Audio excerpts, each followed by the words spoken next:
señorita.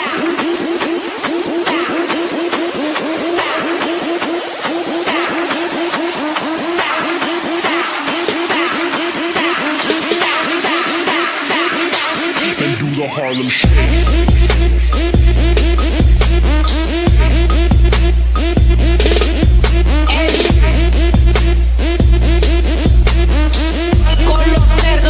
Fala galera, beleza? Meu nome é Gabriel e tá começando mais um vídeo aqui no canal. E logo no começo desse vídeo eu peço para você estar deixando o like, que isso vai ajudar bastante aqui no canal na divulgação, beleza? Deixa o seu like. Então vamos pro vídeo. E hoje eu vou contar pra vocês o dia que eu dei meu primeiro beijo. Mas como vocês não sabem o que é isso, vou explicar. É o dia que eu perdi meu bebê. Mano, não sei de onde sai esses negócios de bebê, mas deixa pra lá. Eu consegui dar meu primeiro beijo com 9 anos, naquela brincadeira chamada esconde-esconde. Mas realmente o nome daquela brincadeira é putaria, porque tudo de ruim você aprende lá. Ou não, eu não sei onde é que você aprende as suas coisas, mas eu aprendi lá no esconde-esconde. Era a vez de eu me esconder, e eu tenho mania de se esconder pra longe, para não ser o primeiro a ser encontrado. E nessa de se esconder pra longe, uma menina foi mais eu. E eu já sabia que ela gostava de mim, né? Porque eu tô ligado nessas paradas aí. Mas eu não sabia nem como chegar nela. Até hoje eu não sei como chegar na menina. Aí eu conversando com ela e pá, ela fala pra mim beijar ela. Aí eu pensei, pô mano, mas como é que se beija uma mina se eu nunca beijei uma mina?